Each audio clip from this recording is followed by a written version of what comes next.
ये है लखनऊ, नवाबों का शहर लखनऊ।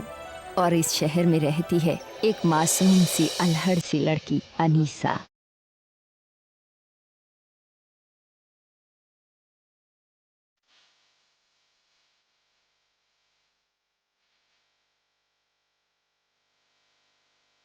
शक्ल से जितनी खूबसूरत, सीरत से उतनी ही नेक।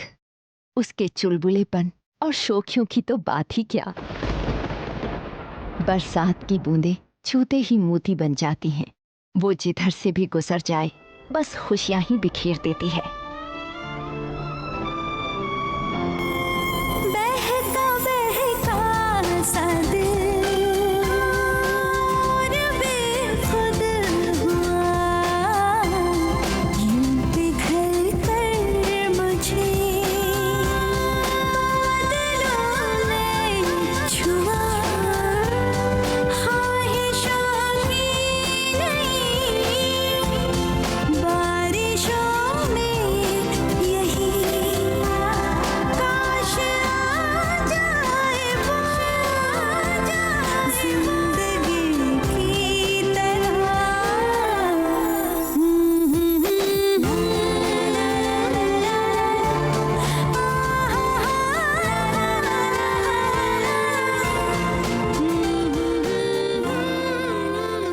हर खूबसूरत जवान लड़की की तरह अनीसा को भी इंतजार है अपने सपनों के राजकुमार का। लेकिन उसके इन सपनों से बेखबर है उसकी अम्मी मेहरू। उसे तो बस ये फिक्र है कि अनीसा बड़ी हो गई है और वो उसके बचपने से बहुत परेशान है। अम्मी वो मैं तो बस अच्छी तरह से जानती हूँ मैं तेरा मैं तो बस। अम्मी वो बारिश होने लग गई थी तो मैं तो बस भीगने चली गई। अम्मी वो बच्चे मिल गए थे तो मैं तो बस उनके साथ खेलने लग गई। अम्मी वो बच्चों ने आपा आपा कहकर प्यार से रोका ना तो मैं तो बस मना नहीं कर पाई, है ना? आपको कैसे पता? अम्मी हूँ ना तेरी। दूसरी तरफ अनीसा के अब्बू जलाल अपनी बेटी को अभी भी बच्ची ही समझते हैं और उसकी हर छोटी बड़ी शरारत को नजरअंदाज कर देते हैं। आप ही के लाड प्यार ने बिगाड़ दिया इसे। लाड़ प्यार? अरे बेगम, लाड़ प्यार तो आपको भी हमने बहुत किया है, लेकिन आप तो नहीं बिगड़ी। कैसी बातें कर रहे हैं जलाल? क्या हमने कुछ गलत कह दिया? अरे हट, देख मुझे भी गीला कर दिया। अब खड़ी खड़ी मुंह क्या देख रही है? जाकर कपड़े बदल फटाफट। पंखे के नीचे खड़ी रहेगी तो सर्दी लग जाएगी। ओफो, अब खड़ी क्या है? जल्दी जाकर कपड़े बदल फटाफट वरना पड़ेगी बिस्तर पे। अम्मी हाँ।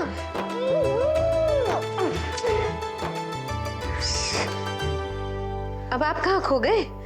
जाइए जाकर दुकान संभालिए। बेगम, जब अनीसा अपने घर चली जाएगी तो हम लोग कैसे जी पाएंगे उसके बगैर? लेकिन उन्होंने कभी ख्वाब में भी नहीं सोचा था कि उनकी लाडली बेटी अनीसा की किस्मत लखनऊ शहर के सबसे बड़े नवाब घराने के इकलौते चिराग रेहान के साथ जुड़ने वाली है। रेहान जो आज 15 साल बाद लंदन से वापस आ रहा है।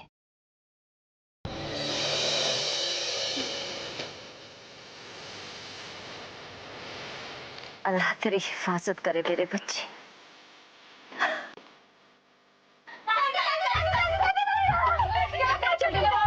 कब पहुंचेंगे वो? बस पहुंचने ही वाला है कुछ ही घंटों में। रेहान के वापस आने की खबर सुनकर उसकी दादी बहुत खुश हैं। चलो मुझे तैयार करो, सर से पांव तक सजाओ मुझे। ऐसा सजाओ कि जब रेहान आए तो उसके मुंह से निकले, वाह दादी तुम तो आज भी उतनी ही खूबसूरत और जवान नजर आती। लेकिन रेहान की अम्मी दुल्हन बहुत नाराज। इतनी बड़ी बात मुझसे छिपाई गई, यानी कि इस हवेली में मेरी मर्जी की कोई अहमियत नहीं है। दुल्हन 15 साल तो हम सब तुम्हारी मर्जी से ही चले हैं। अहमियत तो तुम्हें समझने की जरूरत है, हमारी मर्जी की। दुल्हन परसों से तुमने इस हवेली को गमों का मकबरा बना दिया। मेरा रेहान इसकी रूह पे जान फूंकने आ रहा। अरे रेहान आएगा तो जिंदगी आएगी।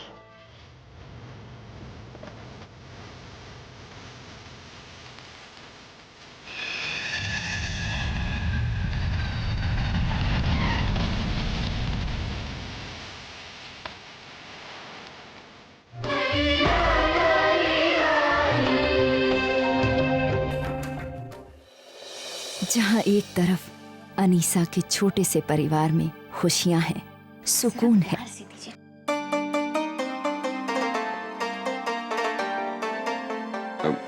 बेगम, आपके लिए ये तोहफा हमने बनाया है। अम्मी, सिर्फ इससे काम नहीं चलेगा, अब पहन के भी दिखाई। वहीं दूसरी तरफ रेहान की बड़ी सी हवेली में सब कुछ होते हुए भी आपसी रिश्तों में एक उदासी है। मेरा सामान कहाँ है?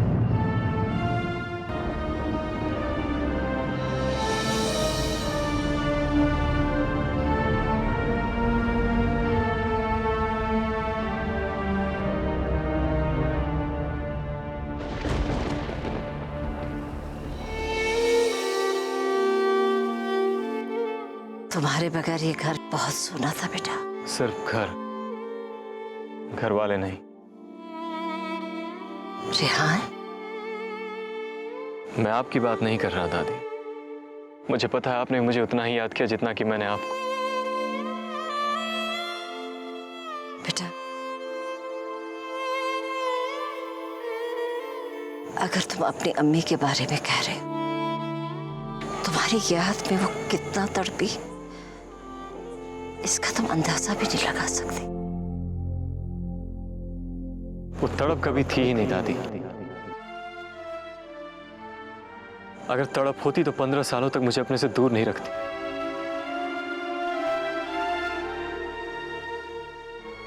बिना एक पल गवाए मुझे वापस बुला लिया होता।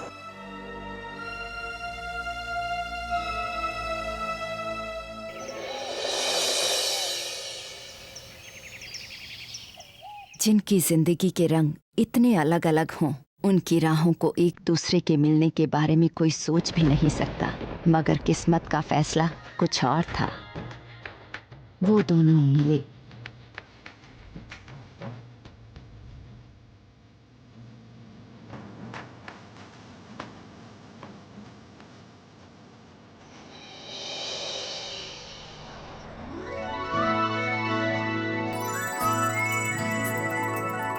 मगर उनके मिलने की हर कड़ी में कोई ना कोई खट्टा मीठा हादसा जुड़ा था।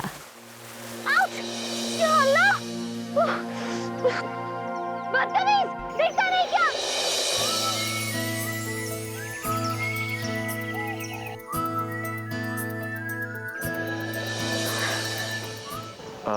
ये बताइए, यहाँ आसपास कोई पेट्रोल पंप है क्या? अरे, ये तो वही गाड़ी है जिससे मुझ पर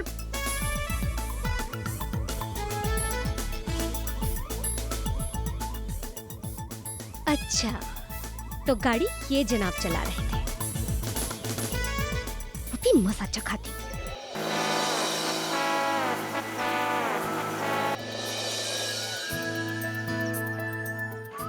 या अल्लाह!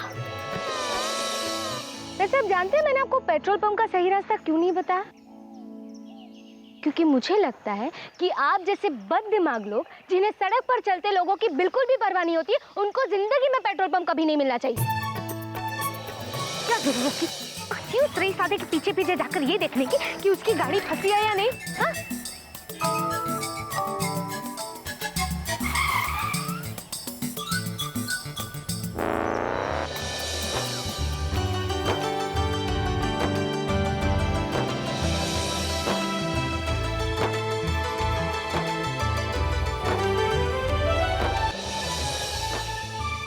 शक्ल पर गुरूर तो देखो इसकी जरा।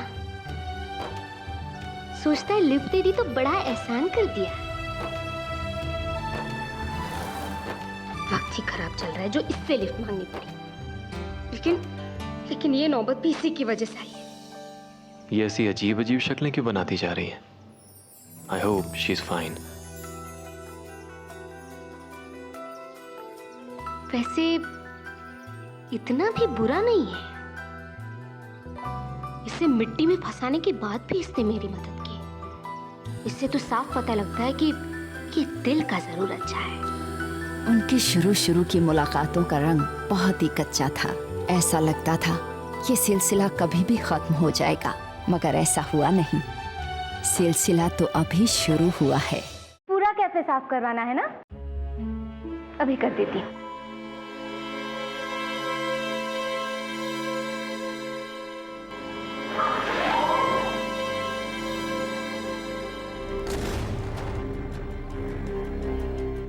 चांद के पार चलो।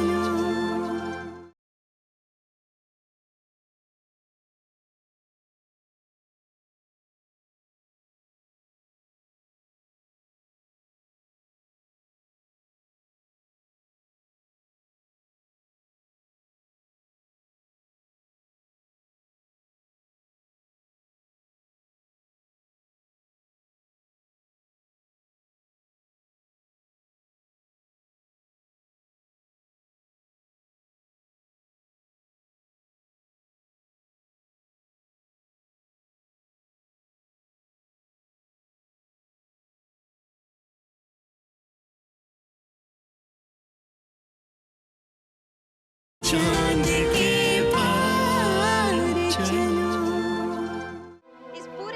मेहरू और जलाल का बस एक ही सपना था, अनीसा की अच्छी तालीम। पर अनीसा के इरादे कुछ और थे। क्यों अपनी बच्ची को बिगाड़ रही हो? निकाह की उम्र हो चुकी है, जल्दी से निकाह कर दे और उसके घर रवाना कर। मुझे कोई शौक नहीं अपनी अनीसा का निकाह पढ़वाने का। मेरी अनीसा को तो अभी पढ़ लिख कर खूब नाम कमाना है। पहले बीए करेगी, फिर एमए करेगी। एक मिनट, ये बीए मतलब 3 साल और एमए? 2 और साल।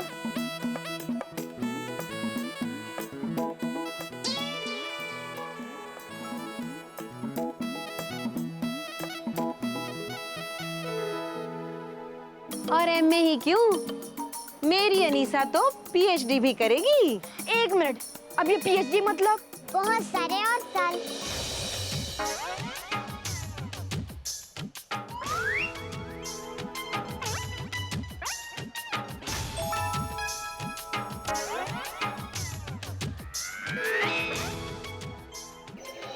मुझे कॉलेज नहीं जाना ना, कुछ सोचो ना। तू भाग जा निशा। क्या? तू घर छोड़ के भाग जा।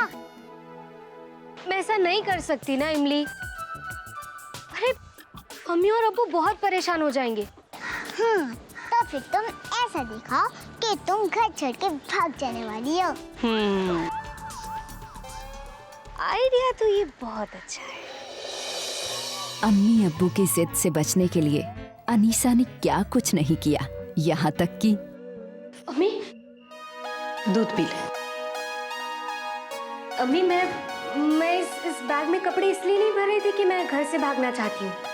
क्या हुआ तुझे? तेरी तबीयत तो ठीक है? बिल्कुल ठीक है अम्मी, लेकिन देखिए आपको भी कोई गलतफहमी नहीं होनी चाहिए। मैं कल कॉलेज ही जाऊंगी, घर से भागूंगी नहीं। हाँ मेरी लाडो, कॉलेज जाने के नाम पर इतनी घबराहट हो रही है कि दिल में घर से भागने का ख्याल आने लगा। होता है, मेरे साथ भी ऐसा ही होता था। बचपन में जब भी स्कूल जाना होता था ना, मुझे भी बुखार चढ़ जाता था। लेकिन मुझे बुखार नहीं है अम्मी। लेकिन एक बात होता है, चाहे कुछ भी हो जाए अम्मी, मैं कल कॉलेज ही जाऊंगी, घर से भागूंगी नहीं। अच्छा बाबा, मान लिया कि तू कल कॉलेज ही जाएगी, तो फिर इस बैग में इन कपड़ों का क्या काम? मैं इन्हें निकाल कर अलमारी में रख देती हूँ और तू इसमें किताबें डाल ले, ठीक है?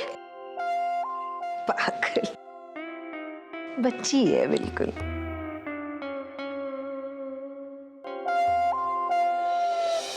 अम्मी और अब्बू को समझाने के लिए मुझे एक कुर्बानी देनी ही पड़ेगी।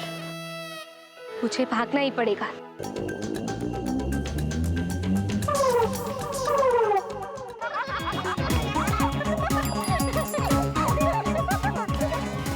अब मजाक बहुत हो गया। लगता है कोई नहीं आने वाला मुझे ढूंढने। लगता है मुझे ही जाकर देखना पड़ेगा। बरसों से जो ख्वाब देखा था वो अब पूरा हो रहा है चला। हमें कभी ये मौका नहीं मिला चला, ना आपको और न मुझे।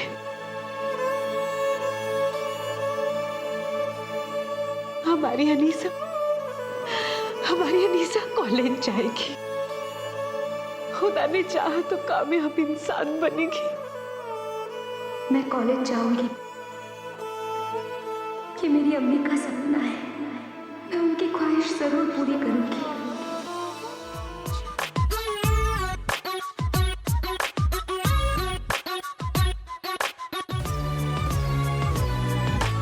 और इस तरह अपने अम्मी अब्बू का सपना पूरा करने के लिए वो कॉलेज पहुंच गई। मगर कॉलेज का सफर इतना आसान नहीं था। आपा, नया शिकार। जाओ, बुला के लाओ। लो, अभी लेके आई। कि बाल कम तेल ज्यादा तो तेरी तरफ आ रही है अनीसा। तू हौसला रख अनीसा, बिल्कुल घबरा मत, हौसला रख।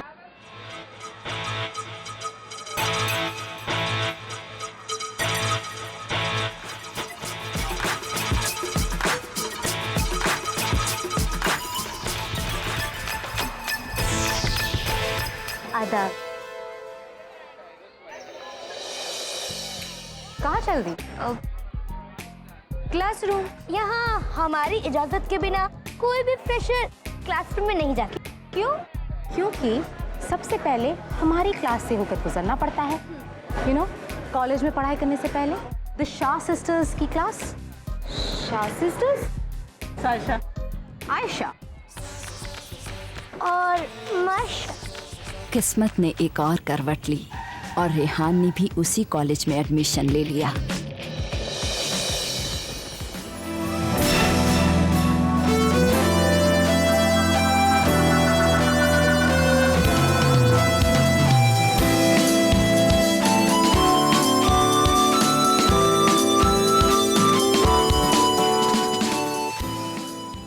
मुश्किलें अनीसा का साथ छोड़ने को तैयार नहीं थी। कहाँ वो अपने मोहल्ले की शहजादी थी और कहाँ कॉलेज में एक मामूली सी फ्रेशर। आपा ने कहा टेस्ट करो तो करो, इनकी बात कोई नहीं टालता। लेकिन वो कल कॉलेज वापस आना है या नहीं? हाँ, आना है। तो फिर शुरू हो जाओ। चलो आ करो।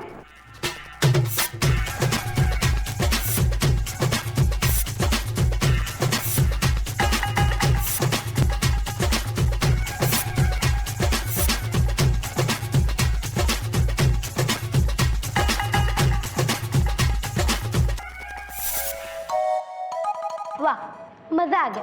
Thank you Anisa. तो कल से कॉलेज में कोई भी प्रॉब्लम नहीं हो। Bye bye bye Anisa. Bye. क्या बात है, अब मुझे कॉलेज में कोई परेशान नहीं करेगा। क्यों जी मैम? जी? बिल? बिल? कौन सा बिल? खाने का बिल मैम, जो आपने खाया। पहले ही दिन वो बहुत बड़ी मुसीबत में फंस गई। मैं भाग नहीं रही थी। पैसे अरेंज हो गए? तो आपको कैफे के सारे बर्तन साफ करने पड़ेंगे।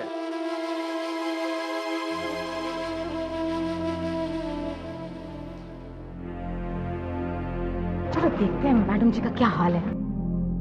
लेकिन इस मुसीबत में से एक रास्ता रेहान की तरफ भी जा सकता है, ये किसने सोचा था। पूरा कैफे साफ करवाना है ना? अभी कर देती हूँ।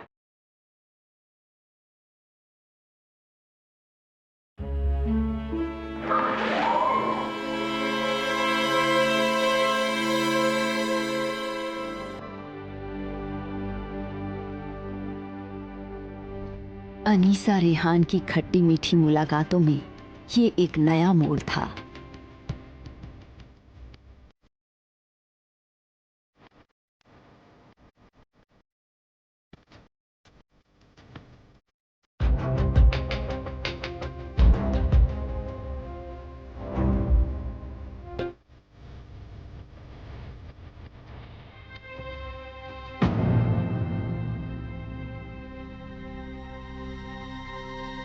अब देखना ये है कि इस मोड़ का अंजाम क्या होगा।